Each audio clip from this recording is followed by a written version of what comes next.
My AirTag says it's here. It has to be in this van because the bike is nowhere here and my AirTag says. Picture this.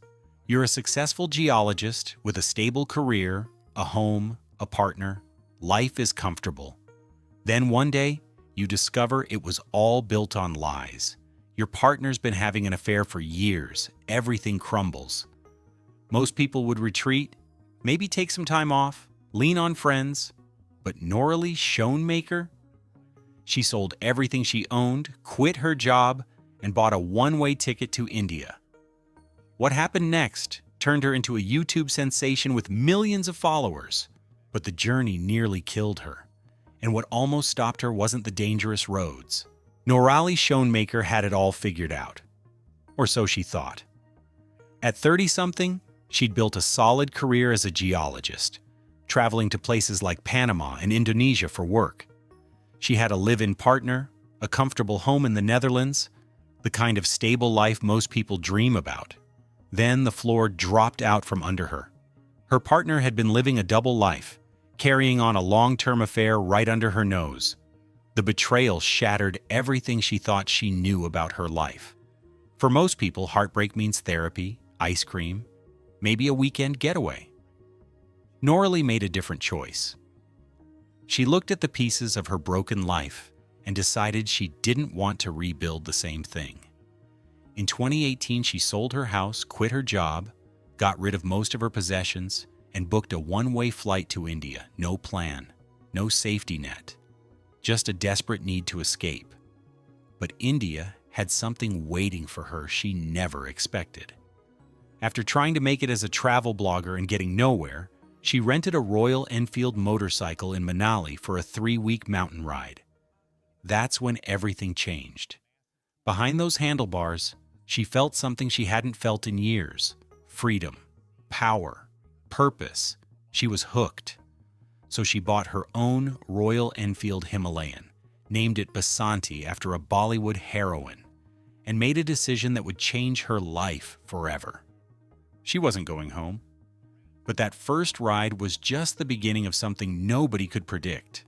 With nothing but a GoPro camera and zero filming experience, Noraly started documenting her journey. She called it Itchy Boots. No fancy equipment, no crew, no second takes.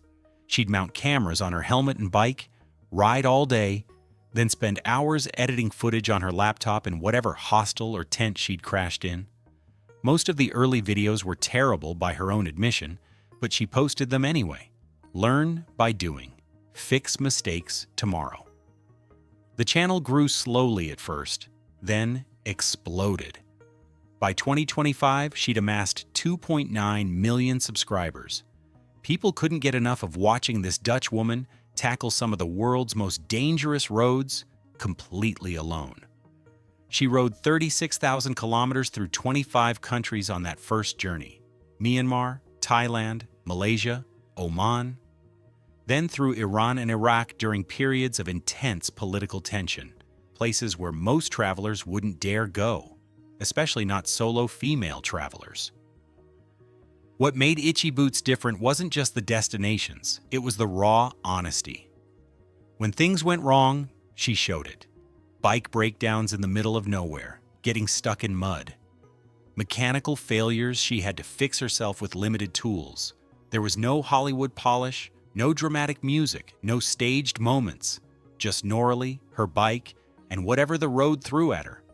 She'd greet viewers with her signature "Good morning, Internet," and take them along for the ride. The authenticity resonated. People saw themselves in her struggles and triumphs. But success brought something she never anticipated: attention. And not all of it good. December 2023. Noraly was riding through Nigeria heading toward Abuja when she hit a police checkpoint on the Monya Isayin Road in Oyo State. Nothing unusual at first. She'd been through countless checkpoints across 40 countries, but this time was different. The officers didn't just wave her through, they demanded money, not subtly, not politely. Straight-up extortion, caught crystal clear on her helmet camera. The video went viral within hours of posting. Millions watched as Nigerian police constables Karim Fatai and Jimo Lukman openly solicited a bribe from this foreign traveler. The outrage was immediate and massive. Nigerian citizens were embarrassed. International viewers were shocked. Even Nigeria's president and the Inspector General of Police couldn't ignore it. The two officers were publicly dismissed, stripped of their uniforms in a ceremony designed to send a message. But the story went deeper than two corrupt cops. Investigations revealed these officers hadn't been paid in months. They claimed they weren't extorting, just asking for assistance. Other officers came forward with stories of having to pay their superiors for good assignments, buying their own uniforms and ammunition, essentially funding the police force out of their own pockets. The system was broken from top to bottom. For Noraly, it was a wake-up call. In all her travels through Iran, Iraq, Central Asia, places the media painted as dangerous, nobody had tried to shake her down. But here, on a regular highway, it happened. She refused to pay and rode off. The officers were fired. The incident sparked nationwide conversations about police reform in Nigeria, but the real danger was still ahead. May 2024, Season 7 was going strong. Noraly was deep into her African adventure, riding her Honda CRF 300 rally she'd named Alaska. She'd already covered thousands of kilometers down the western coast of Africa, dealing with brutal roads, unpredictable weather, and mechanical challenges. Now she was heading toward Kilimanjaro through Tanzania, riding through some of the roughest terrain she'd encountered. The road near Mbeya was barely a road at all, unpaved, rocky, deeply rutted from rain. She'd handled worse before, but this time, something went wrong. Maybe a hidden rock, maybe loose gravel. The bike went down hard. Noraly hit the ground and immediately knew it was bad. Searing pain in her right shoulder, her foot throbbed. She tried to lift Alaska back up, couldn't do it. The bike was too heavy, the pain too intense. She sat there on the side of that remote Tanzanian road, injured and alone, wondering if anyone would come. 30 minutes passed. In her videos, you can see the pain and fear in her eyes, something she rarely shows. Finally, a truck appeared. Kind strangers helped her, loaded her bike, got her to a hospital. The diagnosis, broken collarbone, possibly broken foot. Season 7 was over. The Africa journey she'd planned for months, cut short in an instant. She had to make the hardest decision. Fly back to the Netherlands for proper treatment. Leave Alaska behind. The crash was devastating, but she had no idea the real nightmare was just beginning. What happened next would make her question everything.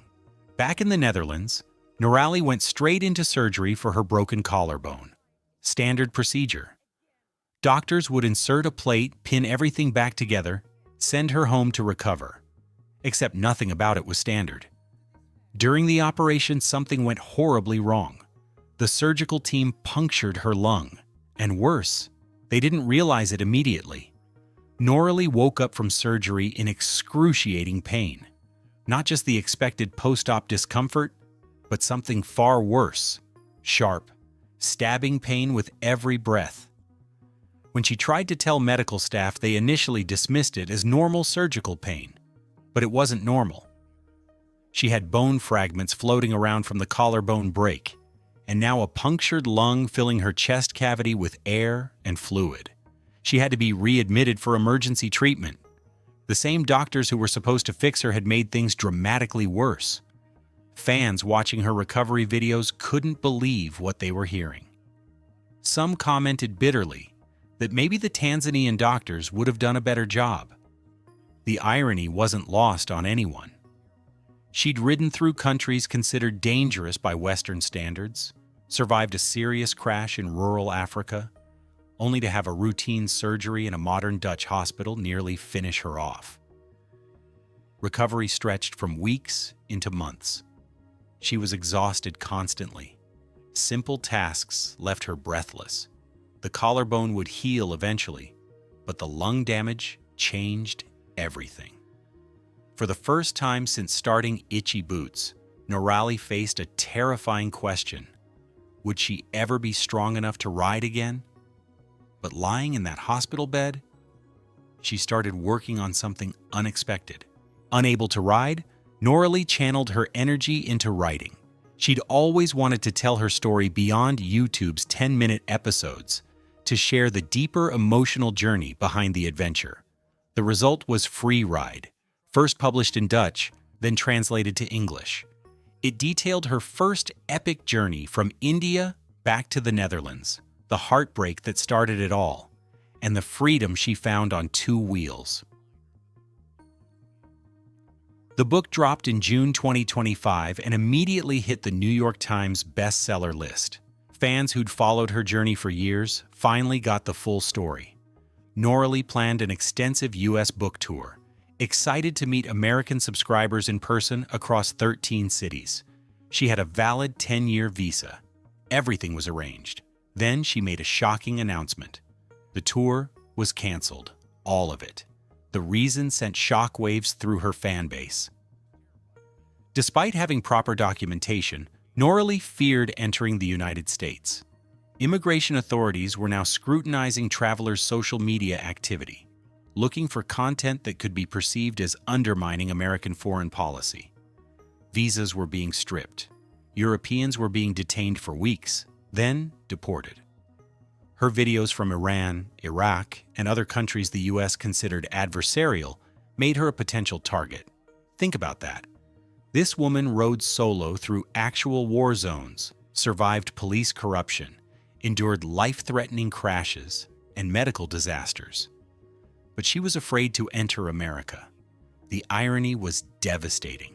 She apologized to fans, encouraged them to buy the book anyway, and stayed home.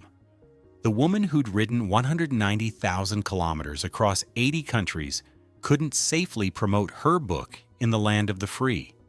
Yet she refused to stop riding. By late 2024, Noraly's body had healed enough to ride again, but she wasn't about to ease back in gently. For Season 8, she chose a retro Yamaha XT600Z Tenere, a classic adventure bike she completely rebuilt. Upgraded suspension, better lighting, custom luggage. She poured months of work into preparing it, knowing this season would push her harder than ever. Starting in Istanbul, she mapped out an ambitious route through some of the most challenging terrain in Asia. As of December 2025, she's deep into Pakistan, posting videos twice weekly, and her audience is bigger than ever. Nearly 3 million subscribers watch her navigate mountain passes, ford rivers, fix mechanical problems in remote villages. Everything is still filmed, edited, and managed by her alone. No crew, no support vehicles, just Noraly and her bike. She's covered over 190,000 kilometers total now, across 6 different motorcycles through 80 countries. The names have become legendary among fans: Basanti, Ronin, Savannah, Alaska, and now her Tenere. Each bike represents a different chapter, different challenges, different versions of herself. The channel that started as a way to escape heartbreak has become a full-time career, funded through YouTube ads, merchandise, and her membership program. People ask if she gets lonely, if she's afraid, if she'll ever settle down. She keeps riding. Every video ends with her planning the next day's route, the next challenge, the next destination. Some see it as running away. Others see it as running toward something. Maybe it's both. The question isn't whether she'll keep going. It's what she's still searching for. So what really happened to Noraly Schoenmaker of Itchy Boots?